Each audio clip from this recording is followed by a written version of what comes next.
Fitzpatrick takes the snap, drops back, lobs it back right corner. Decker! He's got it! Touchdown! Eric Decker scores! And the Jets have won it in overtime!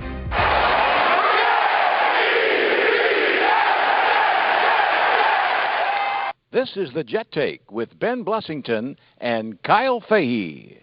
Good evening, Jets fans. I'm Ben Blessington, joined by Mr. Money, Kyle Fahey. Kyle, how you doing, man? Ben, we are here today to celebrate life after death. And I don't think Jets fans have realized it yet. Bryce Petty. But we lost a legend. Bryce Petty. Bryce Petty. Bryce Petty. All I noticed from that soundbite is how high your voice sounds in comparison to now. Ben, we are speaking in somber tone right now. Sorry, my bad. He was so young, old, and hopeful and explorative and so naive to the greatness of his city and his pizza, but we loved him for it. Mr. McCagnon, I don't feel so good. Oh, fuck. Why did you drop an F-bomb out of the gate? Are you kidding me? Oh, my God.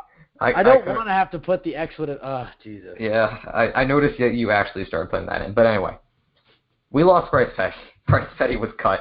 He was Thanos. Gone. Half the quarterbacks on the Jets roster snapped away. Spoiler for Infinity War. Sorry. Jesus Christ. Oh, my God. I might have to... It's been 2 weeks. If they haven't seen it yet, that's their fault. We lost Bryce Petty, so obviously I'm quite disappointed. That was my ride or die. I mean, it's still him over Hackenberg every day of the week. I think we can all agree on that. That shouldn't even be a question. I think the only reason Hackenberg is still on the roster is because they're going to, wait till, I guess, the end of OTA. At this point, I guess I'd take Hackenberg. At this point, I guess you can... Never mind. Okay, Jesus. We don't have to put a rated X on this thing. Oh, my God. Now I'm sorry. Jesus, this episode's off to a fantastic start. Yeah. No, I mean, at this point, I take Hackenberg, I guess. We already know Bryce Petty's pretty mediocre. No. Why are we even talking about Hackenberg? No. This is Sam Darnold. All right, sorry. Let's start the show. My bad. Yeah. Good evening, ladies and gentlemen, and welcome back to another episode of the Jet Take. I'm your host, Ben Blessington. A lot to talk about tonight. We're starting to hit the dead of the offseason, which is kind of a bummer. We hit the dead, and then we get, I think, a little mini camp or whatnot, and then back to a dead lull with a U, not an O. And so basically, we're just going to be talking about some... Oh, okay, like LOL? Yeah. Okay, I was like, what other way would that... Okay, I don't know. Anyways, welcome back. We're really excited to bring you some more Jets content in the coming weeks. We have a few interviews getting lined up, so we're really excited to just consistently bring you some Jets content during this pretty boring part of the offseason. But Kyle and I Ben's life was like the season, this would be his part of it, and I would be like free agent. Yeah, that's fair enough. Also, I have 669 followers, so thank you. Nice. Okay, well, let's hop right into it, Kyle. So not much has really happened since the last time we did an episode. Really, the only thing that's majorly happened is during our last week's episode, Robbie Anderson was there was a warrant out for his arrest because he didn't show up for a court date. He was cut by the entire Jets Twitter. Well, I said, let's just wait for this. I found it hard to believe this dude's getting arrested again. And as it turns out, there was a clerical error. And so he's not in trouble anymore. that's just how I put it. Besides that, clinical error? What did I say?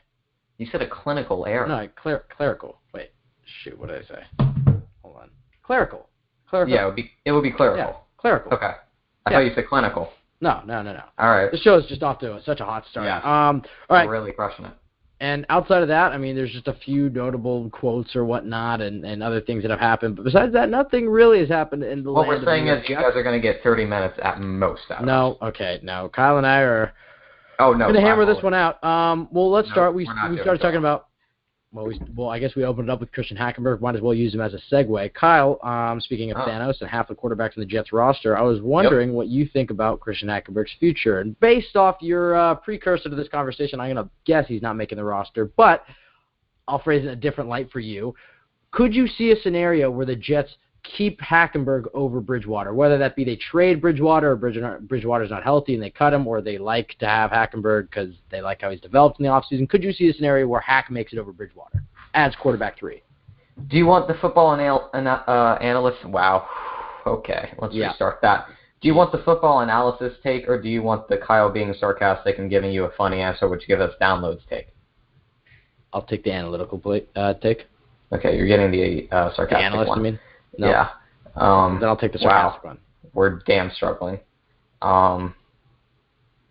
Yes, realistically, I think there is a possibility that Christian Hackenberg remains on the roster over Teddy Bridgewater, only because I think Teddy Bridgewater will be moved for a high-end pick by mid-season, and I could definitely see that happening before the season even starts due to, preseason, because I think in exception to probably games 2 and 3, he'll be the starter, because I think either Darnold or McCown will get those, and then Bridgewater will probably get the end of the first game and the fourth game just to prove that he's healthy and has it still. I think there is a possibility that, we go into the season with 2 rookie-level quarterbacks, one of which with a very low floor and an even lower ceiling, and then Sam Darnold. Yeah, and you talked a little bit about the reps. In last offseason, Josh McCown obviously didn't really play. I mean, he played the first week of August in the first game, and then he didn't play the entire rest of training camp. How would you imagine Todd Bowles is going to divvy up the reps this offseason? I mean, you have to imagine the majority of these reps are going to go to Sam Darnold, right? Yeah. I think Josh McCown's going to get first-team reps for, at least 70% of the time, during OTAs, and then eventually when we get to training camp and stuff, and then Darnold will be behind them just to see, how much Darnold has to get, acquitted to the NFL level, and, obviously getting to – what was that? Acquainted. Yep, you're right. I said acquitted. I'm thinking of Robbie Anderson. Or, Dylan Donahue or Lorenzo Molden or who else? Just stop. Just keep going. Plaxico Barrios. Yeah. Anyway. See him get adjusted to the NFL level, learn the playbook, get the system down. There's a lot to learn. New playbook, new system, getting chemistry with everybody. So I think McCown will primarily hold the reps for most of training camp unless Darnold comes out and wows everybody, which I don't think he will. Initially, I think there is going to be, a rough stretch at the beginning just to get ready, just to, get adjusted to it. That happens to everybody. It's very rare that somebody immediately comes into the NFL and can come in and just play. So I think Josh McCown's going to get the majority of it. Darnold will be behind them. And then from there, I think, Teddy Bridgewater will be gone, sooner rather than later. So I think we'll see Hackenberg get more than him, honestly. Yeah, and how soon do you think Darnold's going to hit the field? I think the latest is week 8. What is your prediction? Do you think he's going to be the week 1 starter, or do you think he'll make his debut week 3 or 4?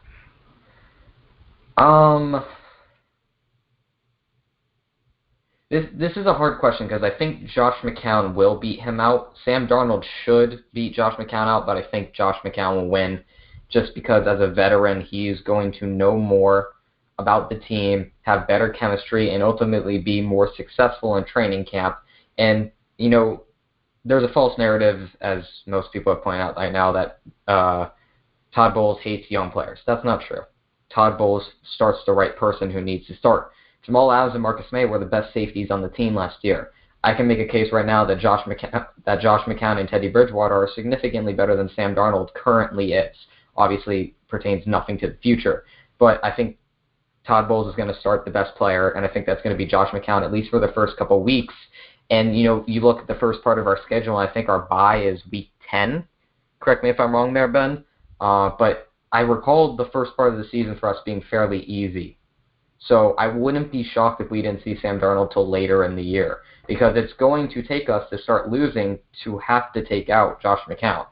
Obviously I do think he knows he signed up to eventually play a backup role, but, at the end of the day, we're trying to win games. This is no longer tanking. We have the franchise quarterback. We can build off of that. I don't care about draft position anymore. So you go with the best player available, and right now that's Josh McCown. at least until he starts losing, and I'm thinking that's going to be after the bye. I know people want to see him early, but there's no reason to lose games that you don't have to lose until, it's time to put in Sam Darnold.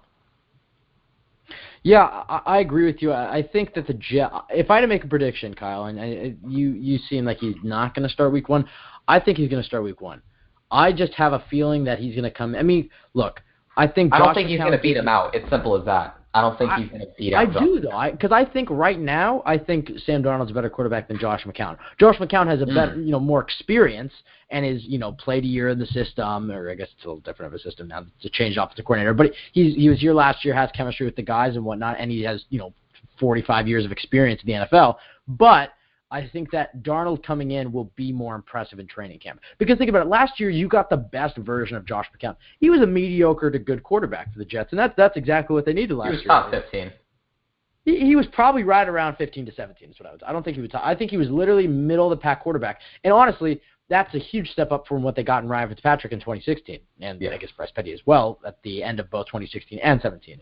So I think Darnold's going to come in, and look, McCown will have his plays or whatever. But, I mean, look, he gave you his best season as a 39-year-old quarterback last year. Is the expectation that he's going to maintain that level or get better? Probably not. He's probably, best case scenario, stays around where he was, and probably more likely gets a little worse and could get a lot worse, like we saw in Fitzpatrick from 15 to 16. So I think you're looking at a guy like Sam Darnold coming in who's just uber talented, will come in and literally, like a plant, is going to grow and get better every single day. I mean, that's the beauty of it, is it's not like you see him day one, or I guess week one. Until we get raid, and, Okay, I guess. But it's not like most quarterbacks where you'll see them in week one. And even Christian Hackenberg, who was a slower developer than Sam Darnold's been, where they're going to come in and, what you see them at the beginning of training camp is probably where they're going to be at the end of training camp. I mean, they might get a little better, but what you see in August is what you're going to get for that year. Sam Darnold is a lot faster of a grower and developer than Christian Hackenberg. And some fans will be listening to this, Christian McCaffrey. Some fans are listening to this and are just saying to themselves, and have the minds of a 12-year-old and thought exactly what I just did. I know why you're laughing, but erectile dysfunction. Okay, you cut me off. Yeah. Look at that. Sam Darnold's been playing quarterback for 3 or 4 years, his entire life. He was a redshirt freshman at USC. He comes in his I guess redshirt freshman year, particularly his sophomore year. His second year at USC, he comes in and lights the world on fire. And by his redshirt sophomore year, a little bit worse, but he still played at a high level. And then he's the number 3 overall pick in the draft. He went from being a junior linebacker, or junior in high school and a starting linebacker, to being the number 3 overall pick in the NFL draft. Should have been the number 1 overall pick if you ask the consensus of the league, in about 4 years. That's growth. That's development. And do I think he's going to keep that same growth chart? No. But I think you're looking at a guy that's going to come in week 1. He's going to be okay. He's going to fumble. He's going to throw picks or whatever. But every day, he's going to be more impressive to coaches. And I think by the time you get after that, out of that week 4 game against Philadelphia, I think Todd Bowles is going to be left with no choice but to go with Sam Darnold. If it's close, I think he goes with Darnold. And that's as he should.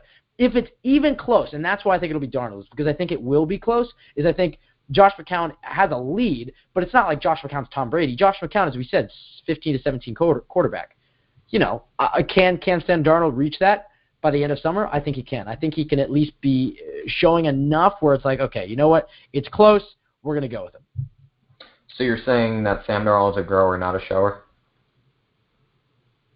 I think he's both, honestly. I think he has a high floor and a high ceiling. Nope. That's not a thing. High floor and high ceiling, that's not a thing?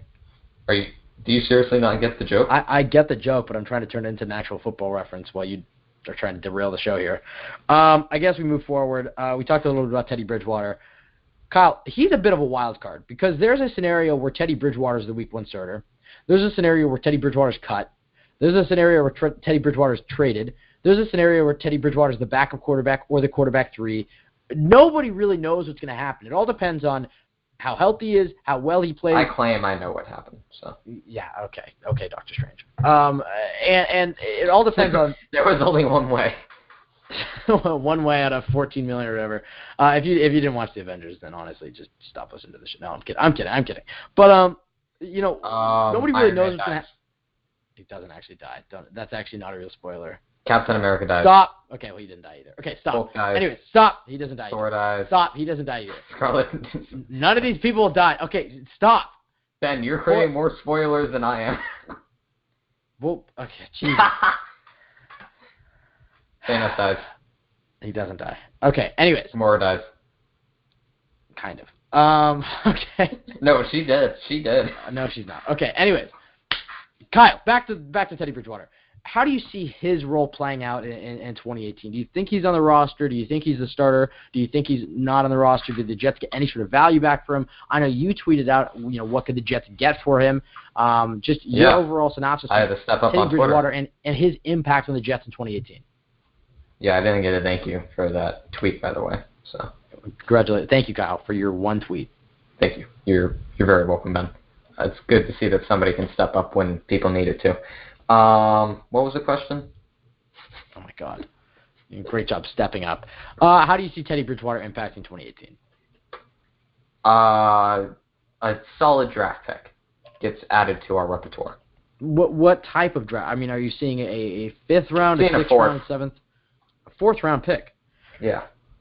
He's a upper tier starting quarterback in the NFL when healthy, and I think if he's even 80% of what he used to be, teams will take a flyer on him. Ben, if I told you could get a top 20 quarterback in the NFL right now for a fourth round pick, would you do it? I mean, if I was the Jets last year, probably. Yeah. I mean, you think about it. I think you're right. If a guy like I'm going to throw out a random guy. Matt Stafford goes down. I guess they already drafted his backup in Falk, right? So, okay. No, he went to the Titans. All right, Matt Stafford, he's a perfect example. Solid quarterback. He's probably your franchise quarterback. He is your franchise quarterback. He goes down. Okay, you want another example? Give me. I want somebody who's good. Drew Brees. Drew Brees goes down. All right, now we're. He goes down in New Orleans. Yep. Yeah, and if Teddy Bridgewater plays, Garrett Grayson steps in, so you got to come up with another. Garrett Grayson's absolute trash, but. If we're after the second or third week of preseason, we've seen Teddy Bridgewater in the second or third quarters. He's playing well. It's clear that he's healthy. Yeah, I mean, I could totally see the Saints offering a fourth-round pick. And, I mean, it's a cheap contract. I mean, I think that was a really good move for the Jets because it got you. The Saints do like their Louisville guys, so. I guess so. I mean, he's Sheldon Rankins. Yeah, one player. Yep. He provided the Jets a safety net, and the fact that they didn't have to trade up, or if they missed out on the guy, he was there. And as our friend Kyle Smith pointed out, if the Jets were to draft Josh Allen, he would have to save us. But it also was like, okay, you got him on a cheap deal, and this is a guy you almost signed a draft pick. I mean, if he's healthy, you basically either signed your backup, it's like what starter. It's like what the Browns did with Brock Osweiler. Like they paid $17 million for a second-round pick. Except the Jets paid a few $100,000. Yes. Because Teddy Bridgewater. Well, we're not the Browns, so yeah, I guess. That's how we should scale everything from now on. But the Jets paid what, $5 million at the most, and the Browns paid $17 million. So we are like 1/3, 0.3 something of the Browns at making mistakes. So if they took Josh Allen, we would have took like Lamar Jackson. If that makes sense. Sure. All right, well, we've covered the quarterbacks for a bit, except for the number 3 overall pick, really, and Sam Darnold. I guess we covered his development a bit. But, Kyle, what is your predicted stat line for Sam Darnold this year? I know it doesn't sound like you think he's going to start all 16 games. So for the sake of the argument, I want you to say he's going to start 16 games just so we have a fair kind of way to view it. If he were to start 16 games, how well do you see him faring? I don't think he'll be horrible. Like I've said multiple times so far throughout the show, he has to get adjusted to the league, get adjusted to the speed. Those throws where he runs out of the pocket and just launches it into the back of the end zone on a beautiful pass, that's not going to work in the NFL most of the time because, guys are more athletic and they're faster and they are going to see those things before you even see them. So he has to get adjusted to that. Saying that, I think if he started all 16 games, which again I don't think he will, he would probably throw 17 touchdowns, 13 interceptions, and 69% completion. I like it. I would probably go with... Yeah, I think it's really nice. Well, I was okay. As far as Sam Darnold goes, I think you're going to see a guy who has and I'm not going to compare the two because that's not what I'm saying, but as far as their rookie stat line goes, I think you're looking at a Peyton Manning type of rookie year. Just in the sense that I think he's going to throw for a lot of touchdowns, a lot of yards, and a lot of interceptions. Remember when people said Geno Smith was Drew Brees because they had similar stat lines in their first couple of years? I'm glad because I do not remember that, and wow. It was recently. It was, very recently. Jeez. And he, retweeted it. Just look up, Geno Smith, Drew Brees. It was, 3 days ago. Wow. That's unfortunate. Makes it even worse that it's, not after his 2013 season. It's now.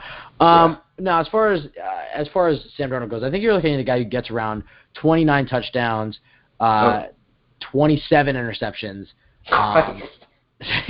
Well, okay, I'll say 27 turnovers, so not all interceptions. Maybe. Oh, yeah, we didn't count fumbles because, he has weak hands. I guess so. So, I mean, maybe if we had another Falcons-like game, we're screwed. Maybe he's a 19 interceptions and then... Stickum isn't illegal in the NFL, right? It is, obviously. Well. As it was made in the 70s or something. I think you're looking at a stat line like that. Maybe not 27 interceptions. That was a bit high. I'll go 29 touch. I obviously didn't prepare for the segment because I asked Kyle else and I decided I wanted. Well, I created the question, so I guess I did. I just didn't create the answer. I think you're looking at 28 touchdowns and 23 turnovers. Is that too much? No, that's not too much. I think because then you're looking at an 18 interception, 5. I'll be calling for his head if that happens. If he throws 28 touchdowns though and has 23 total turnovers, I mean. Okay, but people like Kyle Smith on his new show are going to pick that apart, and it's all going to be in garbage time. I mean, maybe. Would you count that season? I mean, I know you just said you'd bite his head off or whatever, but would you count that season as a success for the Jets? I mean, if he throws 29, 28 touchdowns, around lower 20s for turnovers, total turnovers, so maybe 15 interceptions and 6 fumbles or whatever, and then he throws for 4,000, 5,000 yards, something like that. How are you feeling? His completion percentage around 60%. How are you feeling about his rookie year? His or the Jets? His. I guess I'd be fine with his. It's something I expect. What would the Jets' record be? It depends. I mean, let's say. I mean, if you did that, you're probably looking at probably 7-9, 8-8. Yeah, that's a failure. Really? So is it playoffs or bust for you? Do you want me to be realistic here? Sure. Okay. Obviously, I'm not going to say a Super Bowl for rookie quarterback. I say within the next 4 years, we should be a high contender for a Super Bowl because I think that's what comes with a franchise quarterback. And the team is talented enough, regardless of what people in the media will tell you. We have a top 10 wide receiving core. Not even a doubt in my mind. The running backs are capable of doing their jobs. The O-line has caught a lot of crap, which they deserve because last year they did not play well. But friendly reminder, Brian Winters, who played at a Pro Bowl level year previous, was playing with a torn quadricep the entire year? Or a pectoral? What was it? It was one of them. Which one? Who? Brian Winters. What was he playing with the entire year? Pectoral, I'm pretty sure. Pectoral. Okay, so that's in your chest, right? You know how hard it is to block a 300-pound man when a whole muscle in your chest is torn? You know how incredibly hard that is? While playing next to Wesley Johnson, a bottom-tier center in the league, the O-line's going to get better. Addition by subtraction. We upgraded the O-line. I think it's going to play a lot better. Brandon Shell moves into a full starting role this year. Hopefully, no more nagging injuries for him or he misses a couple games. Calvin Beachum played well last year. The tackles overall played well last year. The guards are going to play better primarily because we no longer have a terrible center and they're full health now. I think James Carpenter, he played bad last year just because he played bad. I don't think he was horrendous. I don't think he was above average. I would hope he gets back to those couple years where Mike McCagnon looked like a genius for signing him. I'm hoping that comes back. But he's not bad at the end of the day. He is a good starter. So I think the O-line is good enough to make a solid playoff run. The weapons around whoever the quarterback is are good enough to make a solid playoff run.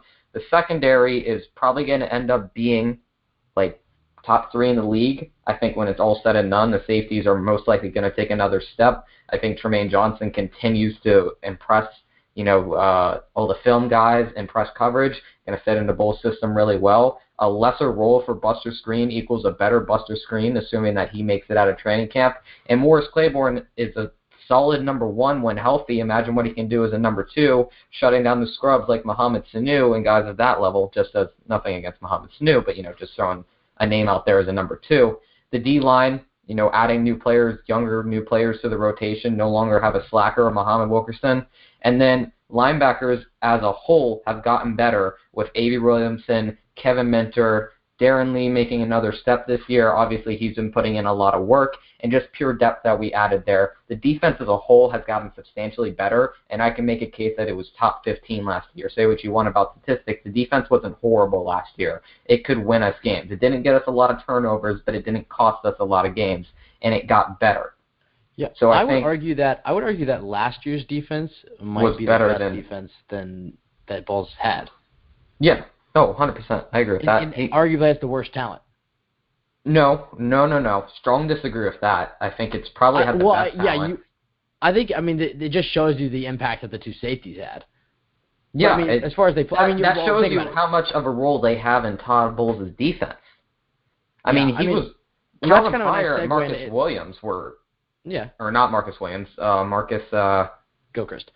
Gilchrist. That's kind of a nice segue. I was kind of wondering, how do you feel about Bowles as a head coach? Because obviously, I know you don't love him, fire Bowles, but hashtag fire Bowles. But I feel that whether you talk about him as a leader, which none of us can really judge. It seems like the players think he is, so we'll give him a positive on that. But a lot of fans don't love his emotion. A lot of fans definitely don't love his clock management. There are some issues that people have with Todd Bowles, but the one thing that he should be good at is having a solid defensive unit. Do you feel like he's lived up to those expectations, especially when the guy he's following, and not that Rex Ryan didn't have his flaws, but Rex Ryan came in 2009, 2010. I mean, he had top defenses, and again, you could argue that, well, that's because of the talent he had with Eric Mangini, and that's a fair argument. And you can also look at, okay, well, who does Todd Bowles have in 2015, 2016, 2017? But Kyle, do you feel like his scheme has lived up to what it was hyped up to be? I think we haven't seen his scheme yet at full capability. I think the closest we saw that was 2015 with an above-average Darrelle Revis, Calvin Pryor playing his best career football, which was above average, I guess. Yeah, he played well. So we had a safety who I guess Todd Bowles could work with as a free safety and a strong safety, and a number 1 corner, and that was our best defense. It's not asking for much in the NFL to have a safety. And Muhammad Wilkerson played his butt off, and Leonard Williams was a rotational guy but still played well, and Sheldon played all right as well. So yeah, I agree with you, and I think this year is probably the closest he'll get to it. But then you look at, okay, he has pretty much every piece on his defense except a pass rusher. Yeah. Because the only other place I'd be concerned would be middle linebacker, but I like Avery Williamson a lot, especially as a 2-down thumper. Darren Lee is worrying if he doesn't get better in coverage, but I just feel like he has the measurables to do it. I'm not slandering him. I think Darren Lee, if he is your ideal 4-3 outside linebacker, because 4-3 outside linebackers don't really have to pass rush as much, but he can. Darren Lee is incredibly quick, and you see that, he's undersized, but he's incredibly quick and he's fast. So it should translate into being good at coverage because, look, you're faster than the tight end you're covering. You're faster than the other linebackers you're playing against. It hasn't necessarily. He's had his flashes, but overall in coverage he's been not as good as he was billed as. But as far as being a guy who's the first one to the ball and whatnot, he's played pretty well. If he was a 4-3 outside linebacker, I think you'd be judging him differently because I think that's his ideal position. But as far as a 3-4 middle linebacker, if he can improve the coverage, if he can get it to a point where he's a solid to above average coverage linebacker, I think you're looking at a guy who plays here for a while. Because, first of all, I like what he brings to the locker room. I like that he is one of the first guys to the ball. I like his energy on defense. I like having a hybrid kind of. He never really played safety. Well, he did go to Ohio State as a safety, but he never really played safety in the NFL. I like having a hybrid kind of safety middle linebacker mix. We'll see how he plays. Not having a guy like David Harris or DeMario Davis, a veteran leader next to him. He's going with Avery Williamson, who's only a few years older than him. So we'll see. I think 2018, though, is kind of the year where I'm expecting a big jump from him. Anyways, and I was going to talk about that in a second, but I want to finish the talking point we were on, which was Bulls' defense. Yeah, and I wanted to touch on Rex Ryan. He doesn't have a pass rusher, but if he were to able to swing a trade for Dante Fowler or Shane Ray, not that they're that would be great. Rushers, but they'd at least be better than Josh Martin or Lorenzo Mauldin, or, as I just mentioned, a guy like Lorenzo Mauldin is able to turn to his rookie form, or at least a little better, and at least provide a semblance of a pass rusher. He doesn't need to be an amazing outside linebacker, but he's able to get 5 sacks a year. Or a guy like David Bass. Who knows? If he's able to get that pass rusher, what are you expecting out of his defense? Because he's got his number 1 corner now. Yeah. His 2 safeties have another year, and Morris is playing the 2. You no longer have you no longer have Muhammad Wilkerson, loafing around out there. You either have Henry Anderson, who's a guy who I really like if he's healthy, or you have a guy like Nathan Shepard, who's a rookie we haven't really seen, but he looked good at the Senior Bowl. So what are you expecting from Todd Bowles' defense if they're able to get any sort of semblance of a pass? I mean, let's just say a guy who puts up 6 sacks. What are you expecting from Bowles' defense in 2018? Well, without the pass rusher, I'm expecting us to be a top 10 defense. I just think we have the talent for it, and I think most of the players fit the scheme quite well. If we get a pass rusher, I think that puts us top 5. Having a guy who can get over, I would say 10 sacks, I would consider a pass rusher. Because you have to do it on a consistent basis for me to really consider you a pass rusher. Guys like David Bass and guys like Lorenzo Mauldin, they're rotational guys. They're not really pass rushers. They're individuals you can put in certain situations to just, go out there and be a body, hopefully do something, maybe, get the stat for wrapping this guy up. That's not really a pass rusher in my mind. If we get an actual pass rusher, this defense will be top 5. But getting an actual... Kyle, you're normally the pessimist, but I kind of think you're overhyping them.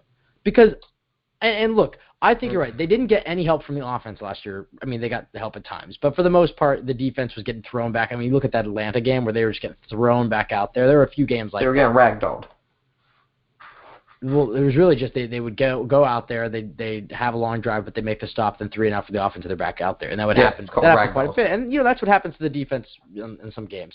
I don't know. I just feel like, are you really confident that Jets defense is going to be able to stop a Tom Brady? I guess Tom Brady's probably nobody can do that. Fine. We'll go against, give me a random quarterback that we play this year. That's not amazing. That's just, why can't I think of somebody that's not amazing? I'm just thinking of the really good quarterbacks right now. Give me somebody who's just Matt Stafford. We play him week 1. Matt Stafford has the ball. Yes. Final 2 minutes of the game. Yes. Yeah. You think that defense? I mean, it's 100%. It just depends the type of growth that the guys like Lee and Adams and May take in their next year, and if a guy like Tremaine Johnson is worth the money. He is.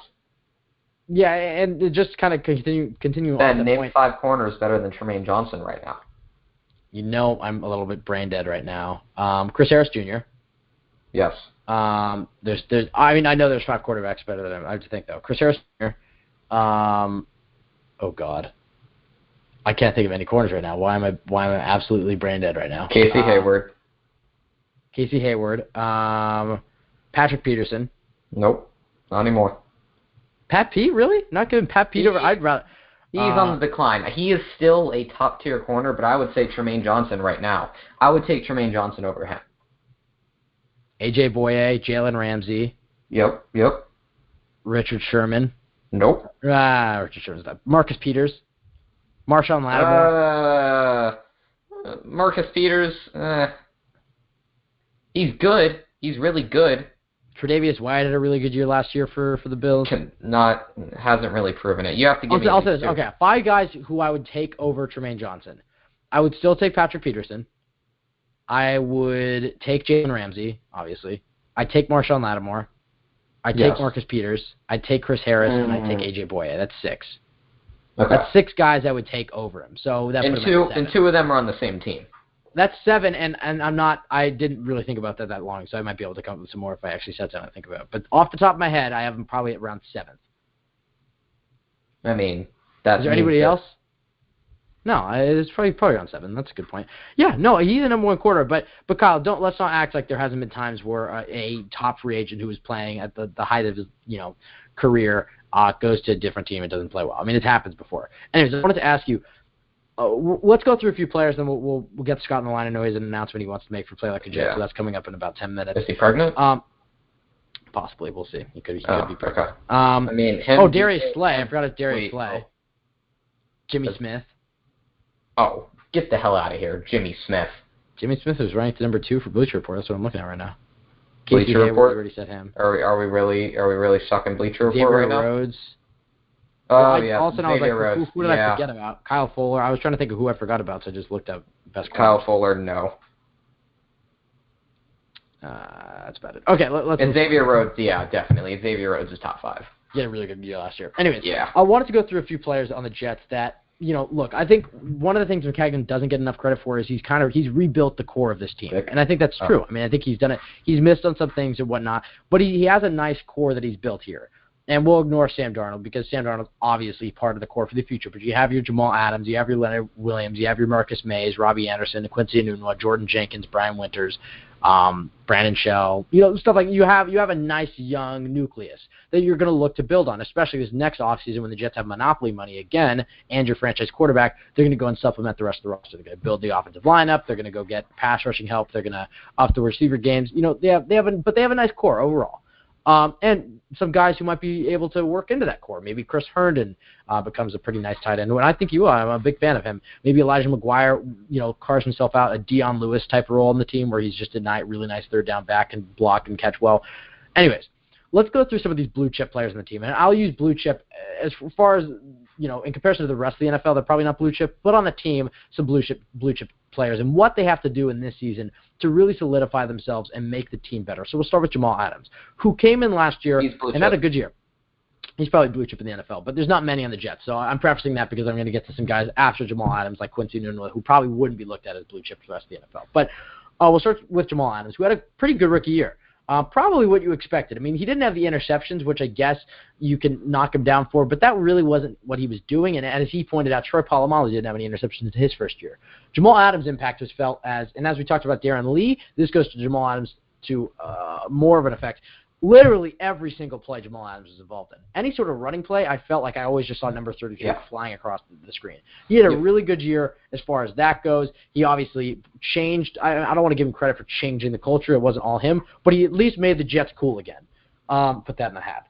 With the dancing. Holy crap. I'm getting on it right now. Might as well just text Joe. But, I think he provided the Jets energy. He provided the Jets, a superb tackler. Well, actually, we'll talk about the tackling in a second. A superb high-energy player, Tasmanian devil type of guy. He played well. Not Tasmanian. And he played well in coverage. So he did kind of everything you'd want. He didn't get the interceptions, but, he forced a few fumbles and played pretty well. What does Jamal need to do in 2018 to establish himself as one of the top safeties in the league? Probably a Kardashian. That seems to work for most guys. All right. Outside of a Kardashian, on the field, what does he need to do? I didn't think you would pick up on that joke, honestly. I mean, honestly, if you cheat on a Kardashian, you seem to do well in the playoffs, so maybe he should marry a Kardashian and then cheat on her. Tristan Thompson kind of sucks. FYI. Okay, well, the Cavs are on their way to the next final. Yes, LeBron is doing a phenomenal job. LeBron is literally, honestly, I don't know how you can argue with him being, I think he's a better all-around basketball player than Jordan. The greatest of all time. I think Jordan had a bigger impact on the game of basketball when it comes to his Jordan brand and the 6x6 and whatnot. But if you're looking at all-around basketball, look how we just changed to a basketball podcast. But if you're looking at all-around basketball player, I think you have to go LeBron James. There's no guy who, name anybody that Michael Jordan faced that was like LeBron. At least LeBron faced a guy like Kobe, who was at least MJ light. When LeBron retires, he will be number one in points. FYI. He will be top 5 in assists, and he'll be top 25 in rebounds. To clarify, MJ did play Kobe. So. Yeah, but MJ didn't play a guy like LeBron. The guy with the same size and strength and speed and just maybe all around. Maybe David Robinson, if you're talking about size. Comparing David Robinson to LeBron James. Size and strength. Yeah, because he's a freaking power forward. I'm talking LeBron James, who can LeBron can play all positions. Seconds. Yeah, but can David Robinson? That's my point. Probably. Anyways, maybe Magic Johnson would be the only guy that you could think of, but even Magic wasn't even. Okay, anyways. Sorry, back to the Jets. What does Jamal Adams need to do on the field, Kyle, in 2018 to establish himself as one of the best safeties in the league? Probably Probably better coverage, and that's about it. So are you measuring that? Are you using the interception as the metric of how to grade his coverage? Because I felt, No, just better coverage. So better coverage in general, and then he becomes one of the best safeties in the league. Yes. All right. Well, I guess we'll move on. Leonard Williams, what does he need to do? More pass rush. Just creating more disruptions. All right, as far as Marcus May goes, I would argue that Marcus May had a better year than Jamal Adams. He was 100%. Loud, 100%. but on the field, he had a very, very good year. Yeah. I would like him to be more physical when making hits. Like, when the receiver and him are about to collide, I'd rather him hit the receiver as hard as he can than let the receiver get the catch. Because I think May overall is a good coverage safety. We saw some mental lapses last year. I think that just comes with the game. Taking those rookie steps, I think he'll eventually overcome those throughout this year. He's not a horrible tackler in the box. We've seen him, get dirty from time to time. We saw him, strip that one guy, what was it, in the Falcons game, I think. So I would just like him to see more physical at the point of contact. Because him and Adams both went low a lot last year. I don't know if that's a coaching thing. Yeah. I know for a fact that May did not do that in college. Square up. You guys are big. Adams is big. May is big. They can hit people hard. Well, also, maybe not Rob Gronkowski, but I don't mean to say anything, and I think we left it out when we talked about Jamal, and I meant to talk about it, was I think you do have to work on his tackling, because it wasn't like, he was getting there, and at the very least he's slowing the guy down, but how many times do we see a guy, Jamal just go for the legs, and the guy shakes him. Jamal, needs to go up higher, because I think Jamal has the potential to be one of the best tacklers in the game of football, just based off how quickly he gets to the ball, and that's probably a lot of it is his processing speed, and overall physical traits and whatnot, but yeah, he needs to stop going low and just go, he would probably be better off going for he needs to pull a DJ Khaled and stop going down. Okay. That joke didn't even make sense, because, What? Anyways. What didn't make sense about it? Because DJ Khaled doesn't go. Okay, anyways. Yes. Oh, I see your point. Yeah, I see your point. All right, we'll do one more of these, and we'll get Scott on the line. We'll go to Enunwa, which I think is an interesting one, because in 2016, he was probably the brightest spot on that Jets team. I don't know who else you could argue. You could argue maybe, Robbie Anderson, we got a guy who could be a solid receiver in the NFL, but we didn't actually know to the extent at that point. Leonard showed some stuff, and, there's a few things here and there. But Quincy Enunwa was the bright spot in 2016, and then he got hurt, and then we haven't seen him since. But I was, in the majority here of thinking, okay, this guy can develop into number one wide receiver, because he played number one wide receiver at times throughout the season. Not only did he, play H-back or play slot receiver, was the number two. He played number one wide receiver at times and looked good. And then he got hurt. We haven't seen him since. So I'm really excited to see him come back. He said today that he's feeling better than ever, and he's faster on the recovery process or whatever. Kyle, what does Quincy Enunwa need to do in 2018? It's a different question, because it's not to establish himself as one of the best receivers in the league, but to establish himself as the number one receiver of the Jets. Play. I think it's simple as that. Any more expert analysis, Kyle? No, I think that's a legitimate answer. He has to play. That's it. And he's the best receiver when he's healthy. So you take him over Robbie and Jermaine? If we're saying who we're taking him over, I said I would take him over Pryor. So would you? Okay, this is you can argue whether this is they played two very different years, but are you taking Enunwa in 2016 or Robbie in 2017? Very different type of players, because Robbie can go deep and get you the touchdowns, but Enunwa was probably more consistent. What if I told you we had a mix of those guys? We have both on the roster, so I already knew that. Yes. What if I told you we had a mix of them, though? In one player? Yes. Or Darius Stewart? Terrell Pryor? There you go. Terrell Pryor? Yeah. To a lesser extent, but that wasn't really the question at all. My question is... Terrell Pryor would be the number one receiver if he's healthy and he's back in his form. I know, but those are two pretty big ifs. Kyle, look, that wasn't the question. The question was... Quincy's neck. Okay.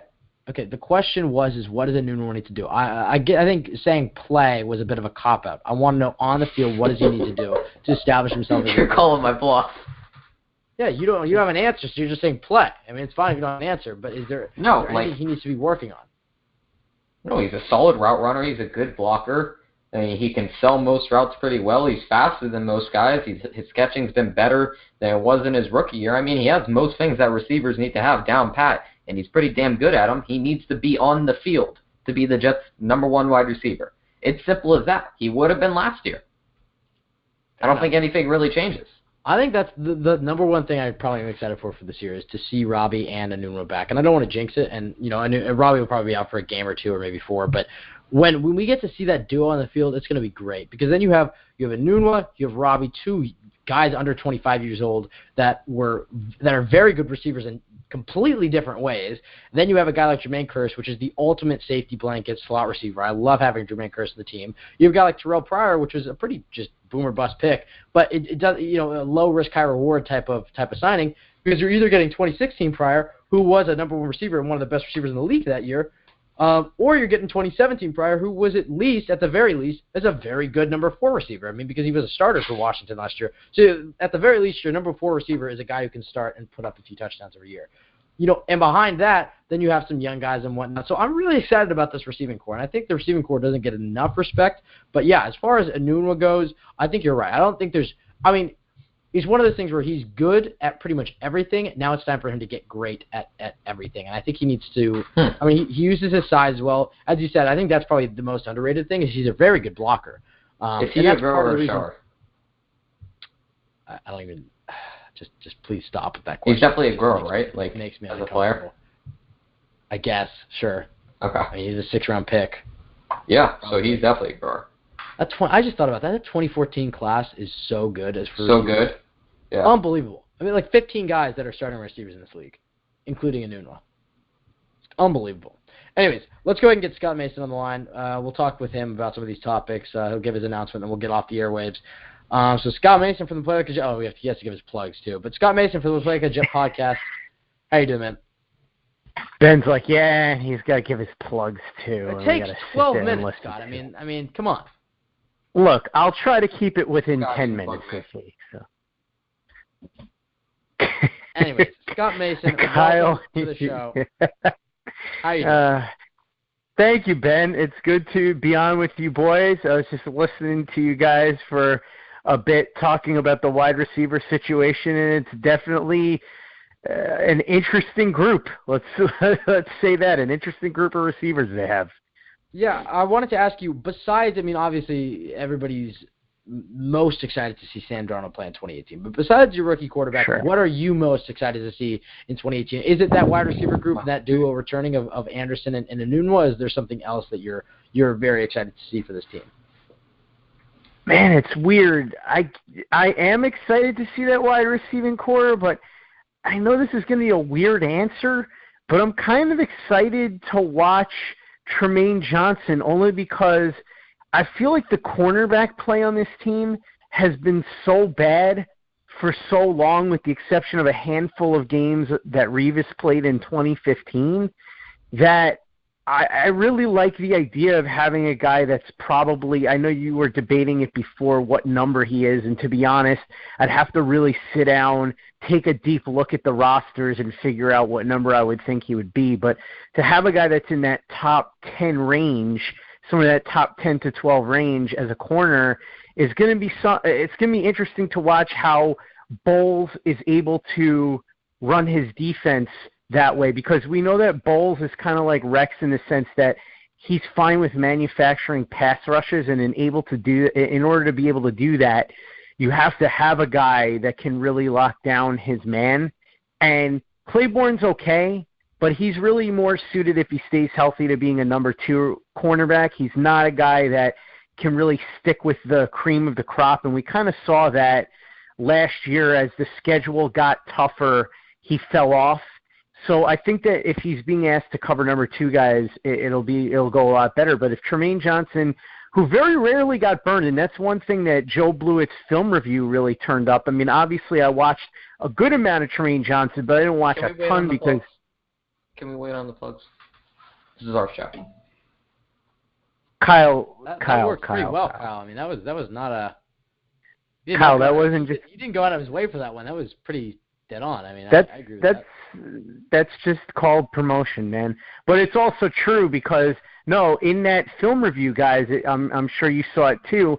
We watch some Tremaine Johnson because we watch the Rams sometimes, but you don't really get an appreciation for a corner. There are certain positions you have to see, play in, play out. And Joe Blewett not only looked at the plays that he was identified as being a part of, but he also looked at plays where Johnson wasn't the target.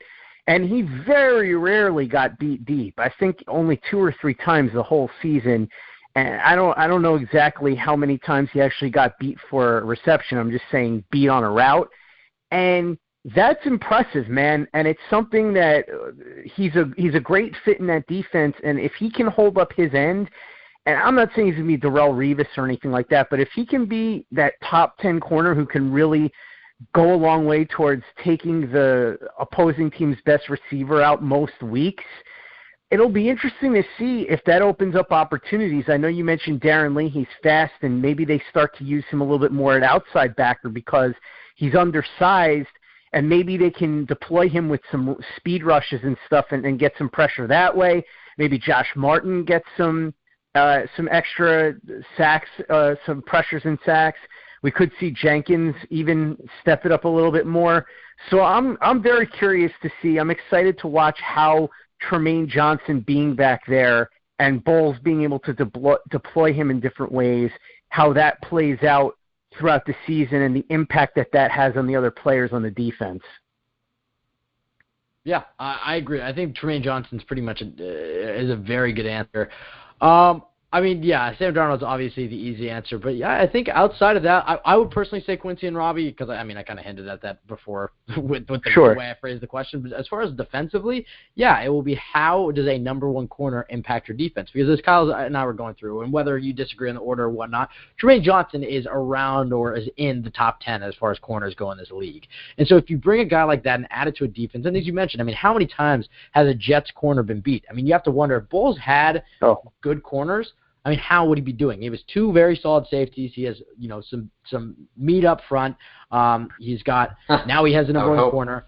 Shut up, Kyle. And he has some solid linebackers. So it's like, okay, what can he do? But you bring in a number one corner to this defense, and you got to be very excited to what it's going to bring. And I think you're right. I think corner is one of those positions, and there's a few of them. There's quarterback is probably the obvious one, but corner is one of those positions where you plug him in and he affects the entire team, not just the defense, but the team. I mean, because he's either a guy that's getting the ball back for the offense or is leading to more 3-and-outs, which is putting the offense back on the field. But, yeah, I mean, if he's locking down his receiver, it leads to higher pass rush. If he is not getting burnt, you're leading to better field position. It affects the special teams, I guess. But, there's just so much to do. So if Tremaine Johnson comes in and has the best season for a Jets corner since, 09 Revis or whatever, that's a high expectation. Even just has a top 10 season. I mean, this Jets defense is, and Kyle was saying earlier how he thinks the Jets defense should be top 10. I kind of scoffed at it earlier, but if Tremaine Johnson's in the top 10, I think this Jets defense is in the top 10. Scott, yeah, and if I could add to that real quick, I'm sorry, Ben, but I think if the guys all stay healthy and perform to expectation, it's not. I mean, look, I tend to be more on your end in that. I don't know if I would scoff, but I definitely wouldn't put it in the books that it's going to be a top 10 defense. But look, if Johnson stays healthy and holds up his end, I mean, that shouldn't even say if Johnson stays healthy. Anybody could get hurt, but Johnson's been as durable as you can be for a cornerback at his position. So if he stays healthy like he normally has, he's a guy that if he plays well, like you said, will impact things. If Claiborne stays healthy, that is a big if.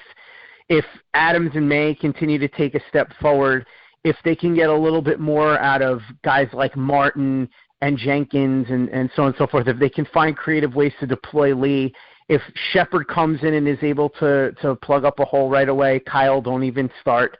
If he's able to come in and play. Oh, okay. You're going to add that one in there too. All right. I knew it was coming, so I cut you off the pass. But what I'm saying is, it's kind of like, and we'll get to the offensive line. All right. I'm sure we're going to get to the offensive line in a second, Ben, but the way I look at it is I've said if everything kind of goes right for the offensive line, they might be able to be about average. If everything goes right for the defense, they could be top 10 to 12 in the league. Yeah, and one of the things you mentioned that I guess I probably forgot to mention when I was saying how Trumaine Johnson impacts the team is, the best thing he does is he moves Morris Claiborne, who had a pretty good year as the Jets' number one corner. I mean, he stayed healthy for the majority of it. It was probably, what would you say, a top 15 corner?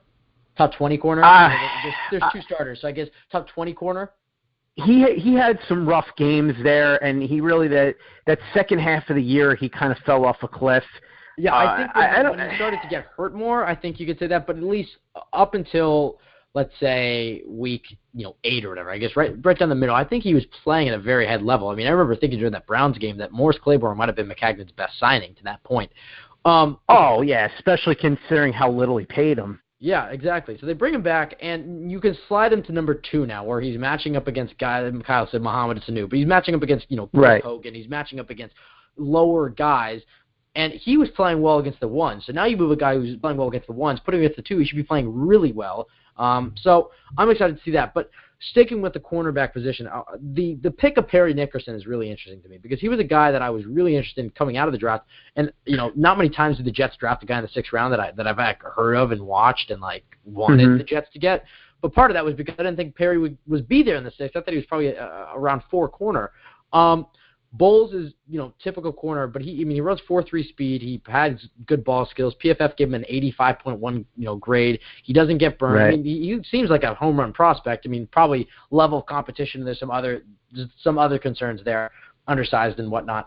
But he's kind of the ideal nickel corner. So you have your 1, you have your 2. Right.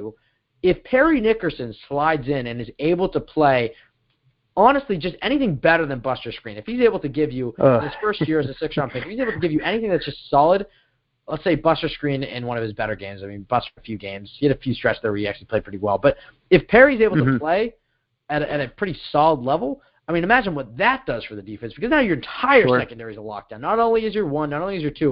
And then the other thing it does is you mentioned a guy like Claiborne who has not been able to play a full season. I don't believe his entire career. Maybe if he has, he's only played it once. He's had the injury bug his entire career. You bring a guy like Nickerson in, and what that does is that at least frees you up to. I mean, you can keep him in the slot if that's where you feel comfortable, and you could put Screen out in the 2 or whatnot. But imagine if Nickerson's not playing well, and Claiborne goes down, and God forbid Trumaine Johnson as well, but we'll say just Claiborne goes down.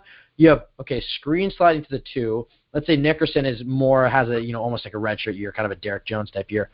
Who the heck is sliding to your number 3? The Jets' corner depth is worrying to me. And before the pick of Perry Nickerson, I was very worried. I wanted to talk to you about that. How do you feel about the Jets' cornerback depth? And then on the flip side of that, how does Nickerson and him playing well specifically impact how this secondary is able to maneuver and operate? Well, the interesting thing then is what do they have, something like 14 cornerbacks right now? How many of them actually are proven to be anything more? I was actually talking about this on Twitter the other day with Daniel Mosher, the Mosh Pit as we call him, and he was talking about Buster Screen, and I think everybody kind of knows how I feel about Screen. I don't think he's any good at all.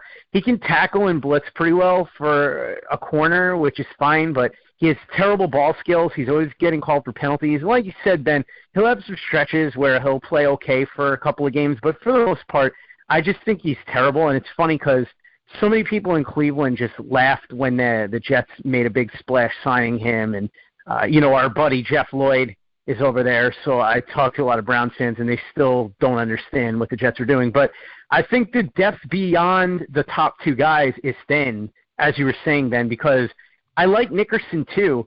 And the funny thing is, Darryl Slayer was on with me on Sunday to talk about rookie minicamp, and he talked about how small Nickerson looked up close. Like, we're talking, he's probably, I don't know what they list him at, but from what Darryl was saying, it sounded like he's probably around 5'8" or something like that in reality. But again, if you're Perry Nickerson. Oh, okay. Well, that's unfortunate. Okay. I don't know. Yeah, I don't know who I'm not entirely sure what they list him at, but like you said, he's undersized. But it's okay because, listen, there have been a lot of very effective corners who are not super huge, and especially if you're being asked to be the nickel guy, that's an ideal thing. The speed is there, the ball skills. See, for me, I'm all about ball skills. if I'll take an undersized corner with ball skills over a big guy who has no ball skills any day of the week, because ultimately that's the most important trait for a cornerback. And if you're an athletic guy with speed who can recover and who has leaping ability, you can have a nice long career in the NFL. And if Nickerson can live up to the potential that he showed at college, I see no reason why he couldn't potentially win the nickel job, because screen's terrible. I know they love screen, though, so I don't know, maybe they have some sort of weird loyalty to him. But beyond that, though, man, you hit on it then. They don't really have any, but like Roberts and Burris are pretty bad. We don't know what they have with Jones or with, why am I drawing a blank, the other kid they grabbed last year? Jeremy Clark? Clark, yes. We have no idea what they have there. Oh, there you go. Was he on the podcast? Was Derek Jones on the podcast? Yeah. Oh, all right. I did not. I was unaware of this. So, all right. I'm going to have to go back into the archives and listen to that then. But we don't know what they're going to get out of these guys at all. So the only two guys that the Jets have that at the moment are reliably good corners are the top two guys, and Claiborne's a constant injury risk. So, yeah, look, the good news is they have a ton of these guys, and a lot of them are young.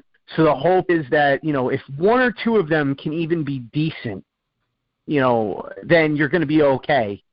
But we have no idea what to expect. I think the one guy that you watch for, obviously, is Nickerson, and if he can come in and make some sort of impact year one, then especially with a sixth-round pick, that would be a big help. But, yeah, no, it's definitely worrying, Ben. And you know something? I wouldn't be surprised in the least if we see some cuts around June 1st and some more established corners shake loose, and maybe the Jets take a look in some places for some experienced defensive backs to bring in here. Yeah, I agree with pretty much everything you said there. I guess we'll flip positions here. We talked a lot about the cornerbacks. And Scott, I guess you might have called it a little too early. All right, Kyle. Oh, my God. Guy, unbelievable. God, okay. Two questions here for Darnold. It's like Michael Scott with the "that's what she said." This guy, I swear. I love the Office references that we're having populating on the show. I mean, I'm very excited. Except apparently Scranton isn't famous. We had a few callers from Scranton who both don't like the Office, which is odd. But that is bizarre. All right, let's talk about two things here.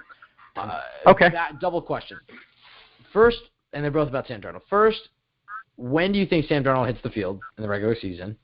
And then on the flip side, assuming, let's say he starts all 16. So even if you say he starts week 8, the second question, you just have to say he starts 16 games. What are you predicting for his stat line? So start with part 1 and then go to part 2. Okay. So part 1, it's tricky because I think that a lot of people, and your friend and future co-host Michael Mania, that's still what's going on, right? You're plotting the Michael Mania takeover, Ben? Hey, Scott. Hey, Scott.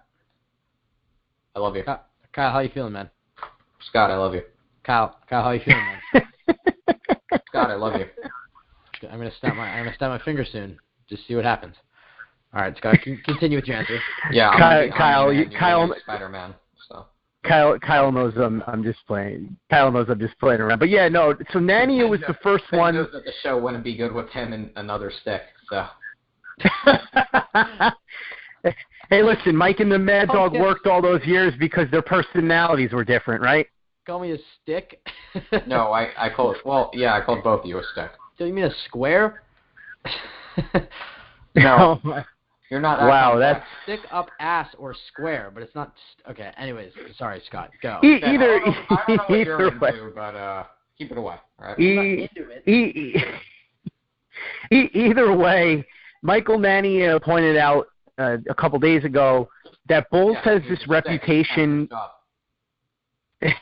But he pointed out that Bowles has this reputation for playing veterans too much, or for not going to the rookies, and so on and so forth. But Joe Caporoso then wrote a column, I think it came out yesterday, where it kind of backed up the assertion that Michael Nania had, which was that Bowles doesn't really play veterans that much. Like the reputation's kind of bizarre. He tends to. I mean, look, there are cases obviously we could point to, but for the most part, he plays veterans when he needs to play veterans. Like, in other words, he didn't play a lot of the young guys last year, but from what you hear, none of them were good, or at least most of them weren't.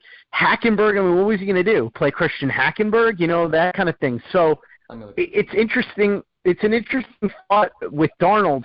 I think and look, Darryl Slater said this to me on Sunday, and this matches what we've been hearing, but I think that Bowles is going to give Darnold every opportunity to win the job, and it's going to be a real competition. Like, I don't think this is like a couple of years ago when we knew that Fitzpatrick was getting the job whenever he came in, whether, you know, as soon as he signed and ended the holdout, he would be the quarterback. I don't think it's like last year where we pretty much knew it was McCown's job the whole way through, no matter how much they claimed they wanted Hackenberg, or certain people said Hackenberg was doing great in camp, right? We all knew that McCown was going to be the one that was going to be the starter, and there was no real competition. Well, I think this year it's going to be a real one, and for the first time in a while, I think that he's going to – look, Darnold is super talented. And if you haven't had a chance to check out Joe Blewett's film review of Darnold's 2017 season, go check it out because, Ben, you know, we all talked about this last week. The kind of things that Darnold can do are things that, A, McCown can't do, and B, a lot of the quarterbacks in the league can't do. So if Darnold can make the right kind of progress with Bates in this offseason, in the training camp and in the preseason, I think he could absolutely start day one. Now, if I were a betting man, I would say that he probably will start at the absolute earliest after the Cleveland game, because I don't think they're going to want to shove him out there they have 3 games in a pretty short stretch. So I could see that. I could see it being I think for sure he starts by at the latest after the bye week. But I can't give a concrete answer because I think for sure he has an opportunity to win the job at camp. And, in fact, I was talking to Joey Kaufman from the Orange County Register about this the other day, and Joe Caparozzo's podcast, the Turn of the Jets podcast, will drop tomorrow with Joey as the guest. And Joey believes that, as a guy who watched Darnold for 2 years at USC, knowing his mental makeup and the way that he practices and the way that he's a leader on the field and how he acclimates to different situations, he absolutely believes that there's a strong chance Darnold takes the job right away. So, gun to my head, I would say he probably doesn't start day one, but I would be shocked. And I think that he likely starts within a handful of games unless the Jets go 3-0 or something like that. I mean, there's always that possibility. As far as how well he does, I mean, I guess it depends on how many games he plays. But if he plays a good amount of games, I could see being somewhat similar. And Ben or Kyle, if you guys have the stat line that you can look up, because I'm not by a computer, but I seem to remember Jay Cutler having a reasonably good. I think he played 10 games his rookie year. If I'm not mistaken, I think he came in and played 10 games. I just heard Federal Kermit the Frog on that keyboard. So. But I think. Dude, he played 5 games. Started 5 games. We only played 5. Okay, how did he do in those 5? Well, okay. Okay, well, I'll give you. So he went 2-3 in those 5 games. He had an overall an average completion percentage of 59%. Threw 4,000 yards in 5 games, which is pretty nice. 9 touchdowns to 5 interceptions. Okay. He averaged 200 yards. All right, somebody's echoing. What was his yards per attempt? Yards per, I think 7. Yeah. See, for a guy, you know, that's not bad. Look, if Darnold plays 5 or 6 games and gives you something similar to that, that's not a bad start at all. So I could see that. That would be what I would look at. I could see him being somewhat similar to Jay Cutler's first year in Denver, and the idea would be that he eventually, you know, goes from that. But I think that people forget that Cutler was very, very good in Denver, and he didn't really start to kind of trend downwards until the Bears. Now, obviously, you want Darnold to be better than Cutler, but if he could start out, like you said, you know, numbers like that. So if you played 10 games and you doubled, you know, 18 touchdowns and 10 interceptions and still completion percentage around 60%, and yards per attempt of just north of 7 for a guy in his first year in the league. I think that would be a lot to be encouraged about going into 2019. Yeah. Now, we'll follow this up with, and Christopher Johnson, the Jets owner, or I guess acting owner, made a comment this week that it's going to suck when Woody Johnson comes back. I honestly would be a reason to vote for Trump. It'd be probably my only reason would be just so Christopher Johnson could say the owner for the Jets for another 4 years after that. But I wanted to ask you, you made a comment basically just saying this is the Jets drafting Sam Darnold. That's the moment where people are going to look back and say that, the Jets turned it around and became a great franchise. Kind of another back-to-back question. Do you think that's putting too much pressure on Sam Darnold to say that quote? Do you think Christopher Johnson shouldn't have said that? And then on the flip side of that, just ignoring question one, is this going to be the moment where people look back and see the Jets became a good franchise? I mean, obviously you're not, I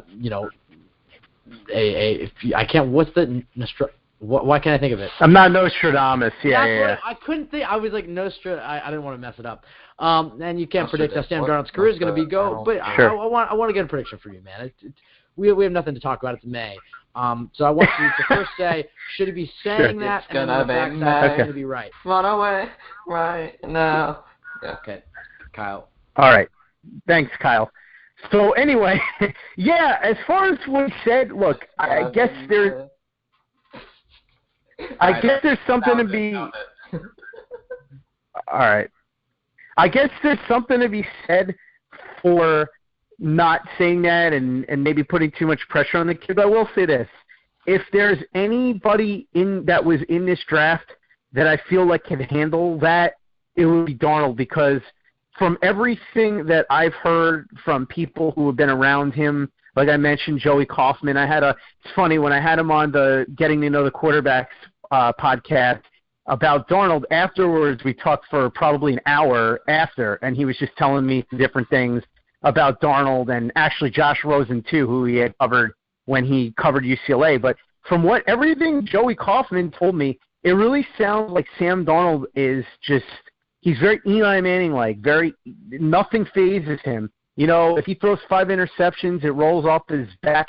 If the media asks him a ton of tough questions, it doesn't bother him. He just stands there or sells, hopefully he doesn't sell illegal counterfeit memorabilia like Eli, but that's another story, I guess.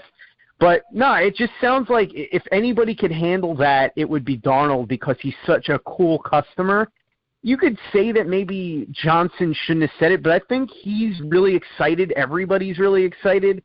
And so I'm not going to, I can't fault Christopher. Now, obviously, what happens here. If it's a year or two from now and he's struggling and all this, and people are going to look back and be like, Christopher Johnson, why did you say that, you idiot? You put all this pressure on the kid, blah, blah, blah, blah, blah, blah, blah.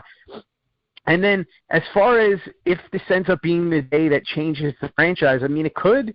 We don't know. I mean, look, a lot of people thought it would be the case with Sanchez, although to be fair, and it's revisionist history to say otherwise, people were nowhere near as high on Sanchez as a prospect as they were on Darnold. And people forget that. I mean, Sanchez was a guy that at the last second kind of surged. Darnold was a guy that was being talked about as going number one for, 2 years basically. So it's a very different situation. So, look, yeah, it's absolutely possible that this could turn out to be the turning point of the franchise. Sometimes it happens when you expect it, when you take a guy, number 3 overall. Sometimes it's like the Patriots. It happens when you least expect it. You pick a guy in the 6th round, you almost take Tim Rattay over him, and you get convinced by some scout in the room who's, really wants Tom Brady, and the next thing you know, Mo Lewis is ushering in a new era of Patriots football. But, look, there's no way to know. I think it's entirely possible, though. I can tell you this. From watching Darnold for 2 years and watching a lot of his film and his game, and from just going through different stuff and having a lot of conversations with Joe Blewett, who, look, if you're going to trust anybody's opinion on film, I mean, Joe Blewett's about as knowledgeable as can get. I mean, look, we all know football pretty well, but he tends to talk above our heads a lot of the time. And, look, he's convinced that, barring injury, with a few minor tweaks, Darnold could be a top 2 or 3 quarterback in the league. Like, we're talking like all-pro, potential all-time great. So if that happens, we may very well look back on this as the day. And the ironic part, of course, would be that the Giants helped make it happen. So. Yeah, I know. The Giants killed the Jets in 2011, probably that ended the Jets franchise for about 5 years, and then the Jets brought him back to life by passing on Sam Darnold. Scott, last question for you, a bit of a similar question, but I'm trying to make it a different question than the one I just asked you. But you look at Tom Brady going into, what is he, 41, 42. Bill Belichick, Tom Brady not really getting along as well. There were some rumors Rob Gronkowski could retire soon, which is odd because it feels like he was just drafted. Right. But I guess he's been around for a while. It looks like the end is near for the Patriots, and I don't want to say that, but at the very least, Brady can't play forever, Belichick can't coach forever, and Gronk can't play forever as well. So it looks like in the next 3 years, we're going to be without that trio. Maybe 1 or 2 will still remain, but one of them should be gone in the next 3 years, and most likely Brady at the very least. Do you think the Jets are the team to take over in the AFC East? And I guess you could further that to the AFC, but we'll stick with the AFC East. You look around the division, you have the Bills and Josh Allen, the Dolphins and Ryan Tannehill, and then the Patriots, and we don't really know what their future is outside of Brady. Do you think the Jets have put themselves, because you can't really predict the future, so I'll put this in a different light. Do you think the Jets have put themselves in the best position to take over in the AFC East? Let's say Brady retires next season. Are the Jets in the best position to take them over? I think if anybody's going to, it would the team that you would most likely bet on over the next handful of years would be the Jets, right? Because the Dolphins are still kind of there. Tannehill. We don't really. I know, all due respect to Travis Wingfield, who I like a lot, and Kyle, I know you're tight to him, and I have a lot of respect for his football knowledge and I love the information that I get from him on Twitter, because he's so immersed with the Dolphins that I feel like all you need to do is follow him, and you'll know everything you need to know about the Dolphins. But I think that, Tannehill is a guy, I know he's very high on him. I'm not. I think he's very mediocre. I think he's kind of in that Andy Dalton category where he's good enough that maybe you could get by with him, but he's not good enough to really be a difference maker. And he's coming off injuries, and we don't know what they're going to do over the next couple of years at that position. Mike Tannenbaum is getting questioned now, and rightfully so, after the mess he left here with the Jets. I'm shocked anybody would put him in that position of power. So that doesn't look like the most stable thing. Gase showed some flash his first year, but we'll see what he does this year as the head coach.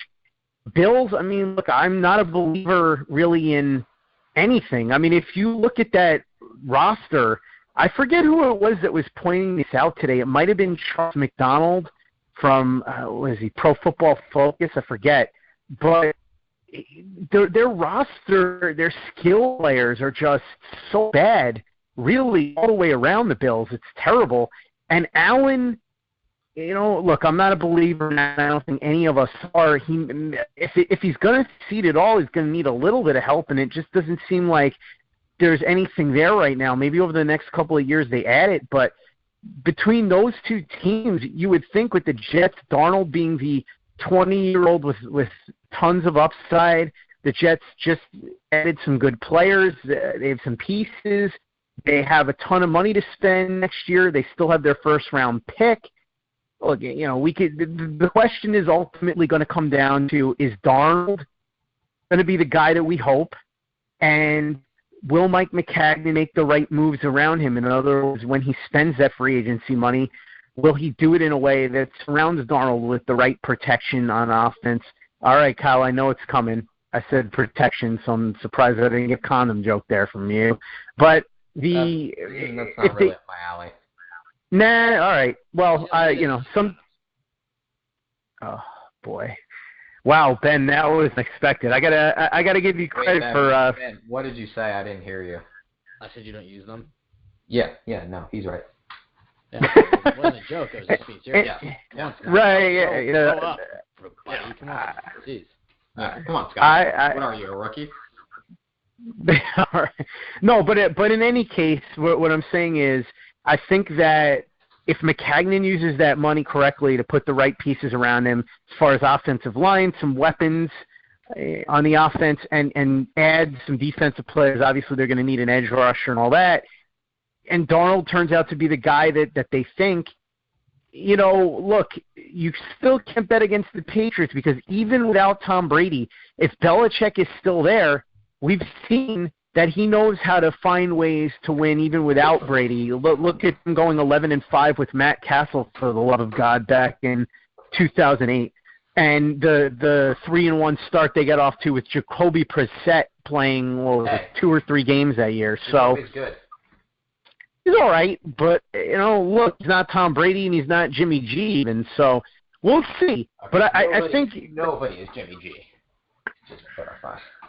Well, yeah, he is one of a kind. But if you were to bet on any team besides the Patriots going forward, you would think, just based on what we know, it would be the Jets. Now, if that turns out to be the case, like I said, those are the factors that will determine it. But certainly the Jets are in the best position that they've probably been in since 2002, as far as being able to overtake the Patriots, since 2002, when the Patriot dynasty was really first starting getting going, and Chad Pennington looked like he was going to be the next top-notch quarterback, and then the wheels kind of fell off after the injuries. I don't think anybody really necessarily expected the Jets to overtake the Patriots. Even when Sanchez was there, it was more of a, can they kind of compete with them, but I don't think anybody expected them to overtake the Patriots.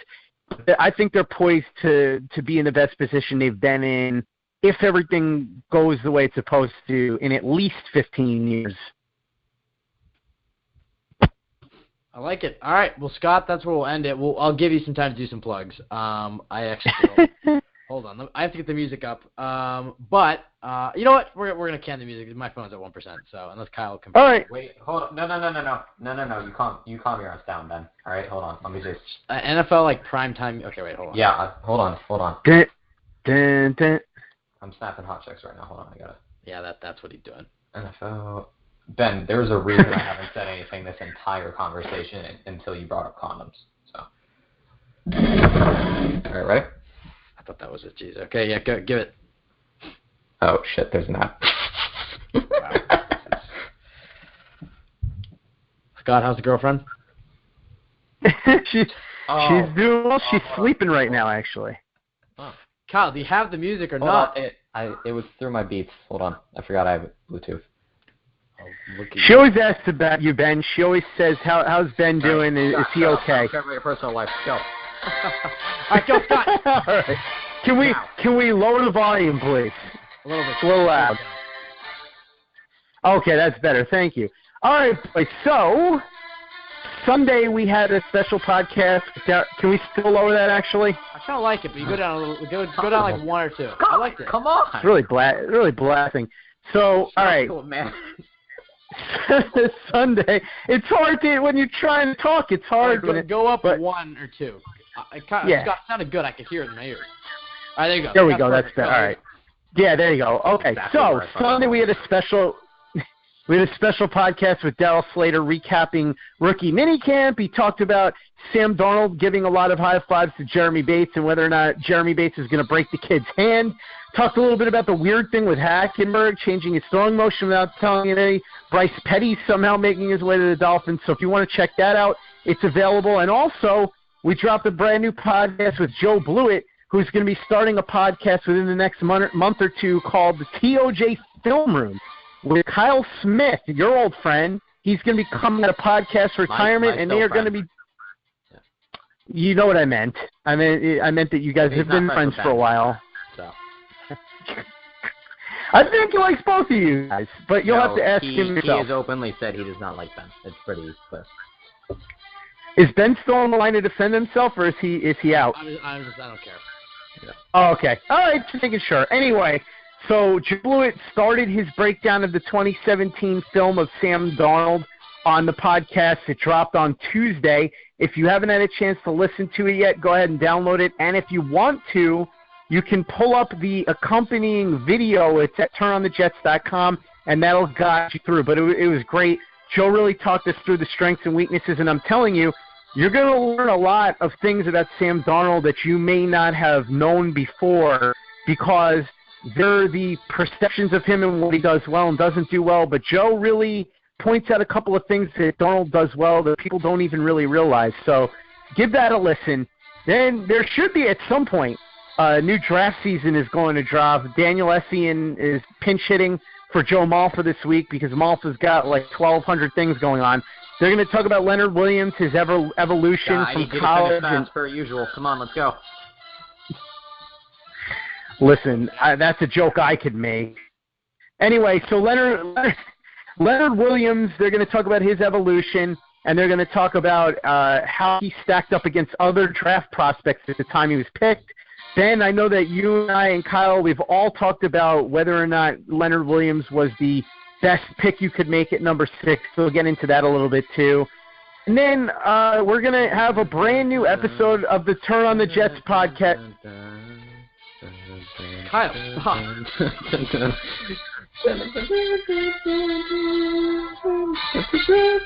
right. We're going to have a brand new episode of the Turn on the Jets podcast coming out in the morning. So probably if you're downloading this, by the time you're able to hear it, it'll be up. Like I said, Joey Kaufman from the Orange. Maybe $5 for breakfast, calling an Uber, maybe. Sure. So you don't Joey Kaufman. No, I don't. Joey Kaufman will be on with Joe Caporoso to talk about Sam Darnold, the USC version. So that'll be fun. And then Friday, the announcement that I was teasing before is that we've got a brand. Right? What were you guessing? We thought we were saying you're pregnant. Me? That I'm pregnant? Yeah, No, not that was, well, you said that you're pregnant, so I don't know, man. What you say when a couple's pregnant. Okay. Well, no, not yet. We'll see down the line, but the announcement. Okay. Whoa! We're the name of Kyle, right? Hey, listen, I'm not young like you guys anymore, so we'll see. But the announcement is we're going to do a brand new series on Play Like a Jet on Friday. We just wrapped up an 11-part series with Thomas Jones on the 2009 season, which unfortunately ended in heartbreak in the AFC Championship game after the Jets were leading at halftime. Looked like they were this close to winning the Super Bowl, and they fell short. So if you want to go ahead and give a listen to those. It happens under pressure. 40% of men. It's all right. Well, you kept interrupting me, Kyle. It didn't help. Anyway, the 11-part series is available now if you want to listen to the 2009 season with Thomas Jones. And there's a brand new series that's going to be starting with another season where the Jets did really, really well. That's 1998. We're going to start that series Friday. And it's funny, Ben, I was kind of going to mention this before when we talked about the Perry Nickerson pick. Seems sort of relevant because we were talking about Perry Nickerson being hopefully the new nickelback, the guy that can shut down that part of the opposing team's offense. Well, I went and got the gold standard of nickelbacks, a guy that was kind of before his time because, as I joked with him... standard for nickelback? I mean, they kind of stop. We have a caller to get to, so Scott, just keep going. Oh, my goodness. Anyway, as I said to him, he was several years ahead of his time because of the fact that nowadays guys that can play the nickel get paid huge and are very important. But back in 1998, he was one of the best in the league. He played for the Jets for 8 years and did a damn fine job doing it. Ray Mickens is going to join me to talk the 1998 season. We're going to get into part 1 on Friday, so I'm really excited about that. Everybody, please go ahead, listen to all of our podcasts, subscribe, rate, review on iTunes, including these guys, every Wednesday live at 8 o'clock, and make sure you follow on Instagram. That's a big deal now, at @TurnOnJets_IG. Fellas, I did not realize there were other phone calls on the line, so I'm going to get out of your hair and let you go to the other phone calls, but as always, good talking to you guys, although Kyle, for God's sakes, man, a few less interruptions next time, my boy. He's dead. Yeah, he might be babysitting your future kid, Scott. So let's quote on the Kyle slander. I'm the Casey Anthony, though. Okay, Scott. It's been good. Kyle, turn off the music. Scott, it's been great having you on the show, man. Good to hear from you. Boys. We look forward. What is this? I like. He's going to track number 2. That's what he's doing. I'm just gonna mute him. All right. Scott, it's good to have you on, man. Looking forward to hearing from you next Wednesday, man. Thanks, boys. Always good talking to you. Try not to kill each other. All right. Well, we can't promise that, but see you, man. We can fight, whenever. I mean, it's okay. He promised to train me, so we'll see how that goes. We're going to go ahead and get to Ryan. Ryan has been on the line. We normally try to have Scott close it because Scott's on the show for 40 minutes, but Ryan called in right after Scott. So, Ryan, we'll get you on the line. How's it going, man? Hey, what's up, guys? How are we doing? We're good. With the Jets have their franchise quarterback, we don't have to worry about that for the next, hopefully, 5-10 years. Hopefully longer than 5. So everything is pretty good right now. I mean, I feel like once you get your quarterback, everything else calms down a bit. Yeah, I'm hoping it's longer than 5 to 10 years. I mean, he is only 20, so. Yeah, I guess 20. 10 to 15. Yeah, 15 maybe. Somebody pointed that out that he could literally play until 2038 if he plays until he's 40. I don't think Scott will be alive by then. Scott will probably be dead. Yeah. I'll be 38 years old. Kyle will be 37. Be pretty crazy. Anyways, Ryan, let's get into it. We've talked quite a bit about the corners, Sam Darnold. We've covered the Jets roster, but let's talk about some guys who aren't on the Jets roster. We'll start with a guy like Des Bryant, who I personally don't think the Jets should bring in, but I wanted to get your thoughts. Do you think at this point Des Bryant might take the veteran minimum? Probably not. He'd probably take a little bit higher than that. He could be pretty cheap for the Jets to bring him in, his experience and his dominance as a number 1 wide receiver. If you're the Jets, are you interested in bringing in a guy like Des Bryant? Me personally, I'm not. I'm not a huge fan of. I mean, I like Des a lot. I just don't like his personality. So for me, it's kind of an easy decision. Wait, are we talking about Des Bryant right now? Why are we talking about Des Bryant? Look, I mean, he's still in the open market. It's May. Okay, just listen. I know just because it looks enticing, it's going to be pretty cheap and easy to get to, you don't have to do it, Ben. You don't. You're going to learn that lesson in life eventually. It causes you a lot of problems down the line. All right? You just want to avoid this one. The biggest thing is to take Kyle's later. Okay, all right. To take Kyle's point and try to turn it serious, I'm is referencing really whores. Quincy Enunwa and Robbie Anderson, and you don't want to stunt their growth by bringing in a guy like Des Bryant. If I felt the Jets were, let's say, 2020, I would bring him in. If the Jets were a little farther along and were on the cusp of being a championship team, then I would probably do it. But at this point, you want your guys. You want Robbie. Look, I look at it this way. Des Bryant, if the Jets signed him, would not be on the team in 3-4 years, and the Jets should be hitting their prime. Robbie Anderson and Quincy Enunwa should, assuming they all play well. So you want to give these guys these years to grow them, and by that time, they're playing at their peak performance. So that's probably the reason I wouldn't bring in Des. But here's a position that I think the Jets should go. Dante Fowler, Shane Ray, any other guy that could, Shaq Barrett, theoretically, any guy that could try to trade for Ryan. Do you think the Jets should try to pull the trigger for an outside linebacker? Yes, assuming they don't have to give up a future first-round pick, because that's the one position maybe outside of offensive line where we are in dire need of a pass rusher. And what do you think the Jets would be? What do you think is the highest offer the Jets should give up for a guy like Dante Fowler? Well, Fowler would probably be target number 1 for me. I think he's not even 25 yet, so that's a guy you could definitely, build a future with on this defense. So I might give up maybe a second. I'd try for a third. I know it's not that high, but he is a free agent next year, so if Jacksonville really are planning to move on from him, I'm sure they would accept what we give them.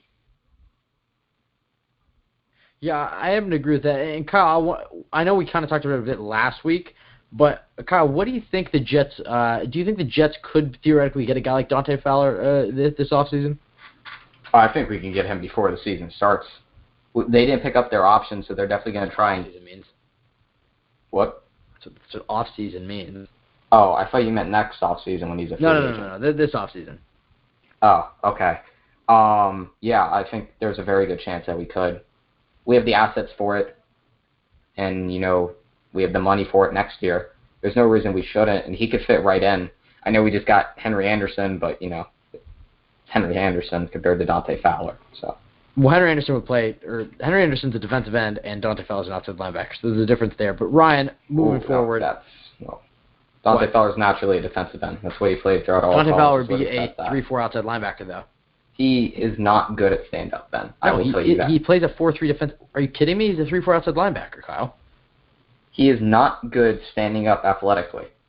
I know you're a Florida fan, but Kyle, I'm telling you, in a 3-4, he should play outside linebacker. Standing up, you don't always have to go exactly by fit, and maybe just as what's best for the player. I'm telling you, in a 3-4, he'd be best standing up. And I'm telling you, maybe he isn't a good fit then, Ben. Okay. Some salt there from Kyle. Ryan, moving forward, I think one of the most interesting training camp battles we're going to have this offseason is going to be between Dimitri Flowers and Lawrence Thomas. Flowers is probably my favorite undrafted free agent that Mac has had. I mean, outside of Robbie Anderson, I guess. I'm a big fan. I mean, even Robbie Anderson, there was no hype around him. As far as hype coming around a guy that the Jets brought in as an undrafted free agent, Dimitri Flowers I'm very excited about. Ryan, how do you feel about Flowers versus Lawrence Thomas in that training camp battle? Who do you think is going to win and why? I think it'll be Flowers who wins. I was kind of shocked he went undrafted in the first place. I was surprised, Cleveland with Baker didn't take him in the 6th or 7th round.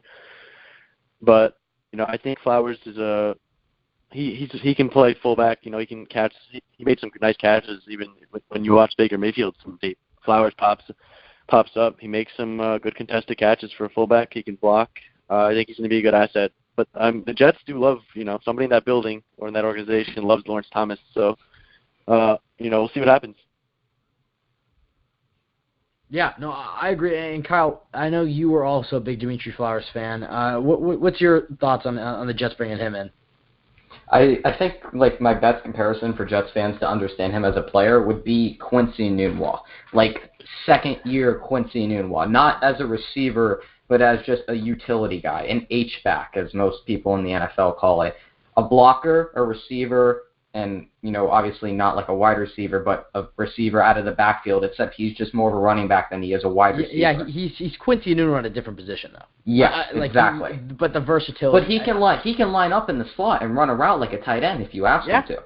Yeah, and he's good at it. He was arguably better than Mark Andrews last year, or more useful to that team. Yeah.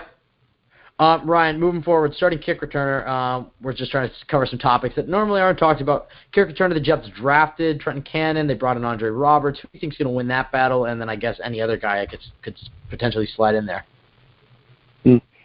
Hoping Cannon wins it. He has insane speed. So if he's the 6th round pick, if he's answered to your special teams, the Jets haven't had a good returner since maybe Leon Washington or Joe McKnight even actually, but it's been a long time. So we definitely, hopefully this is the year, we finally got our guy.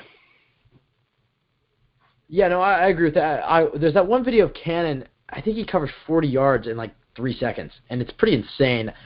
He just shoots at the gap, and you have to wonder, the level of competition he's playing against. But yeah, I think Cannon is the most exciting as far as a kick returner. The number one thing when you see a guy coming from a D2 school like that is ball security.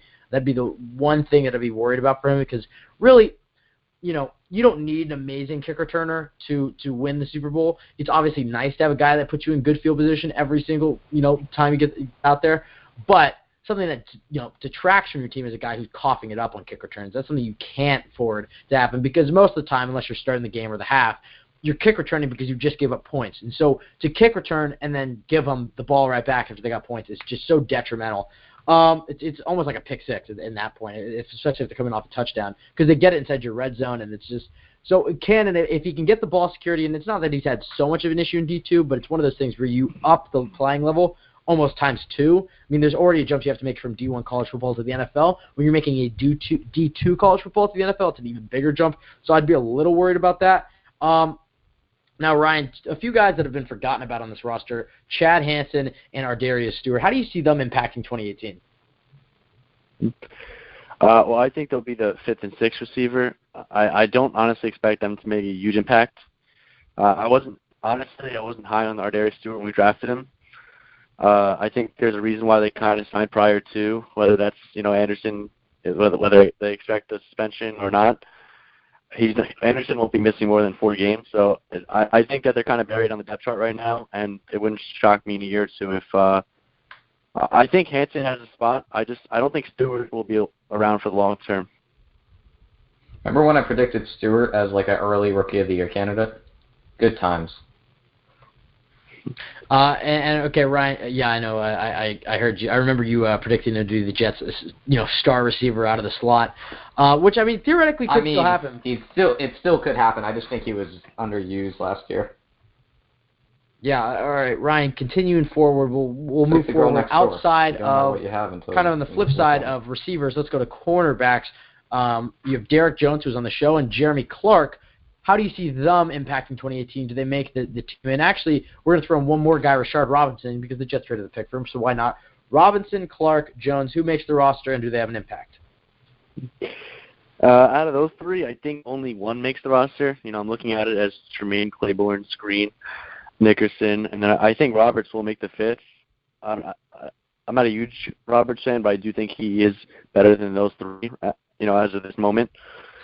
He's proven something in this league. Robinson, I think he's gone. It's unfortunate we spent a 5th-round pick on him for this draft class, but after getting arrested, I just not even that. I just think he'll get beat out.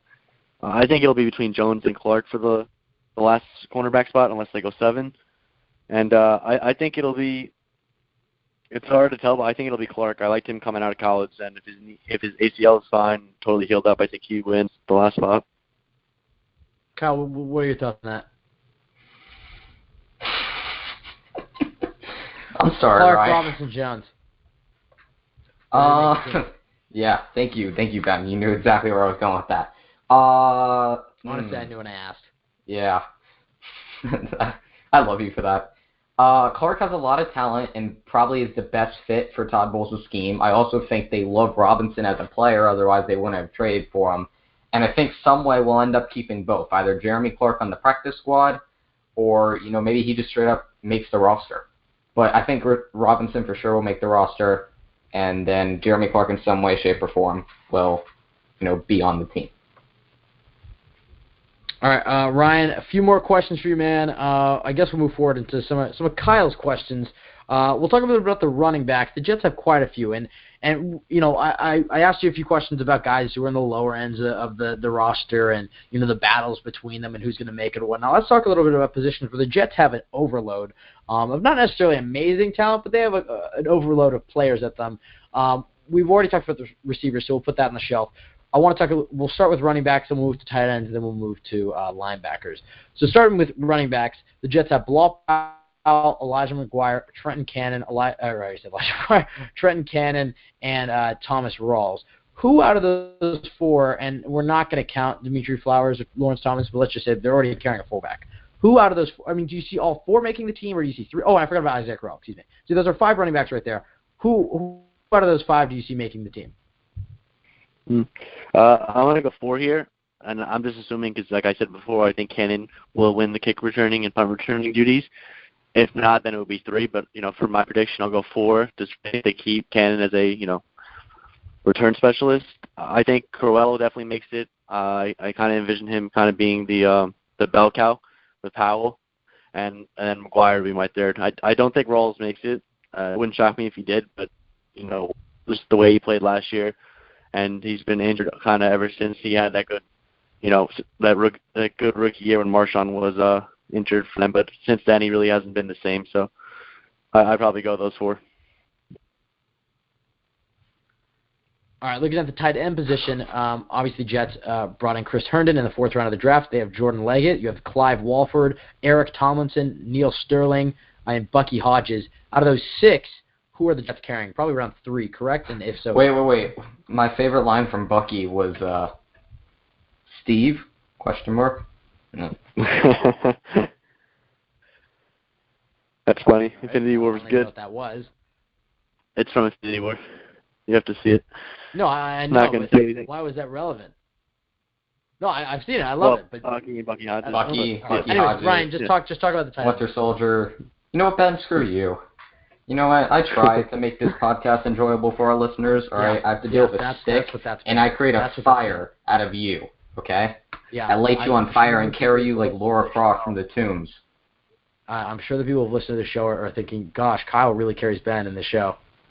Just comes prepared with all these topics and really carries and is paying attention, is engaged with all the listeners, doesn't cut off callers."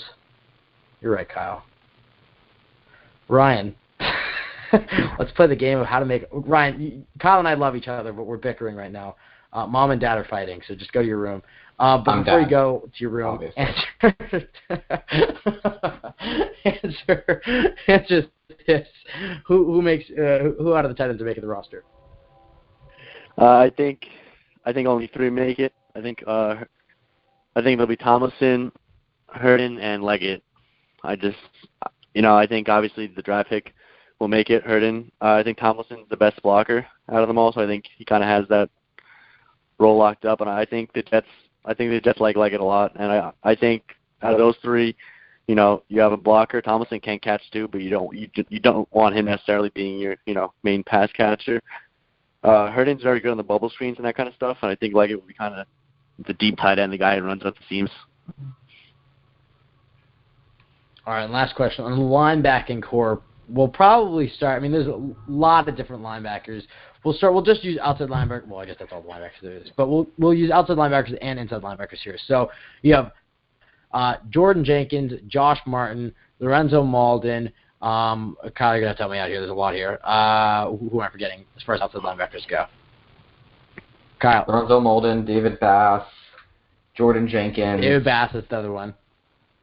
We'll just use those 4 for now. And then inside linebackers, you have – okay, Kyle, it's okay. Inside linebackers, you have Avery Williamson, Darren Lee, Kevin Minter, and Brandon Copeland. And Kevin Pierre-Louis. So I just gave you 9 linebackers right there. Do you think all 9 are making the team? Is there anybody else think you make the team? Just your overall synopsis on the linebacker position. Mm-hmm. Well, I think just speaking of the inside linebackers first, I think they added, I like Williamson a lot. That was a very good addition. I think I like the Minter signing too. So I think they really kind of made the inside linebacker a strength. I mean, it was very good last year with just Davis and Lee. Well, I wouldn't say very good. Davis was good, and Lee, he made some strides, I think. Hey, but now they kind of watch yourself. I do think Lee's going to step up in the 3rd year even more, so I'm excited for him. Outside linebackers, I'm really not that excited for it. Nothing really, screams like nothing really jumps out for you. I think Jenkins is solid, but he'll never be, a relentless pass rusher. I think he'll always be like that edge setter, which is fine, but we still need to find a true edge rusher. Malden, if you get anything from him, it's going to be mostly on 3rd downs. You're not going to get anything from the run. Even when he wasn't there his rookie year, he made some impact, but I can't envision him ever becoming a star either. So I think that's probably the best pass rusher on the team, which is okay, but you want to do better than that. And then Martin will definitely make the team because Martin was pretty solid last year, but he's also a good special teamer as well. Yeah, Ryan, and I happen to agree. Ryan, last question for you. We'll go to rookie minicamp because I guess that's the one thing that's kind of happened since we last had our show. Are you concerned at all, and this is a bit of a dumb question because it's rookie minicamp, but would you be concerned at all of Darnold's fumbles? Not necessarily because it's rookie minicamp, but more so because, he had so many his senior year at USC. He had 11, and then he goes to minicamp and he has, I believe, 6 or 7. Are you worried at all about Darnold's fumbles? I wouldn't worry about it from rookie minicamp. I think that center's not even, he won't be on the team in the NFL. But, based on college, he said he didn't work out with Jordan Palmer. He has Bates. He has the whole offseason. I know a lot of college quarterbacks who come into the league, like Winston. Well, he had more of interception issues, but maybe like someone like Marcus Mariota, he fumbled a lot in college and then comes to the NFL and really hasn't been an issue. So I think he'll be okay. I think Darnold will make some, obviously every quarterback makes some, rookie quarterback usually makes some mistakes, but I do think he'll have a learning curve, but I think Darnold will be I do think Darnold will be special, so I just think we need to give him some time. All right, I feel like that last sentence is a good place to end it. Darnold will be special. We just got to give him some time. Ryan, thank you so much for joining us. We're sorry Kyle and I bickered there for a bit in the middle. I think he's just. Mommy was drinking too much. Yeah, no problem, guys. It's always a pleasure. Just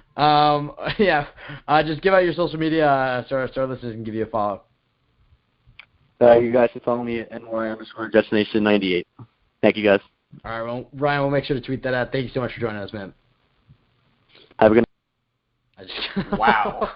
Let's throw Ben back at it again. I normally time it well, and I just didn't this time. Have we made up? I can't say the joke I want to make, but okay, no. You know the joke I want to make here, man. I already know the joke you're gonna make, and so let's just move past it. Oh, Kyle, I love running the show with you, man. It's always an adventure. You can follow us. Mommy and Daddy love each other as soon as the kids leave. It's honestly. Okay, all right. Please, no, none of that. At the Jet Take on Twitter is where you can listen, or where you can follow us. It's the best place to follow us. We're on the road to 2K. Not the video game, but that was a bad joke. All right, just keep moving. You suck. You can listen to our show on iTunes, SoundCloud, Stitcher, Spotify, iHeartRadio, Google Play, YouTube, any place you listen to podcasts. Just look us up, The Jet Take. Go to the turnonthejets.com. That's another place you can listen to our show. And you can also find great Jets content there. Bunch of Turn on the Jets digital podcasts there. So if you don't love our show, you can find plenty of different other shows. There's Scott Mason that hosts the Play Like a Jet podcast, Joe Blewett and Kyle Smith. My best friend, running Turn on the Jets film podcast. We have Turn on the Jets podcast with Joe Caporoso. We have the Stick to the Jets podcast with Connor Rogers. There's so much going on here at Turn on the Jets draft season with Joe Malfa and Dalvin Osario. So a lot going on, so make sure you go to turnonthejets.com. You can follow me at Ben W. Blessington on Twitter, although I don't really tweet from there that much. It's more at the Jet Take. I handle most of that. You can follow Kyle at Kyle Fahey NFL on Twitter. Who contributes a tweet maybe a week, which is all we want. Comes off the bench. Daddy's got to step in every once in a while. All right, just stop with the dad jokes. It's just really making me uncomfortable. Anyways, thank you so much for listening to another eventful episode of the Jet Take. We'll leave you with the best chant in the National Football League and talk to you guys next week. And just remember, if you don't like the show, just remember this: the New York Jets have a franchise quarterback. So who the hell cares?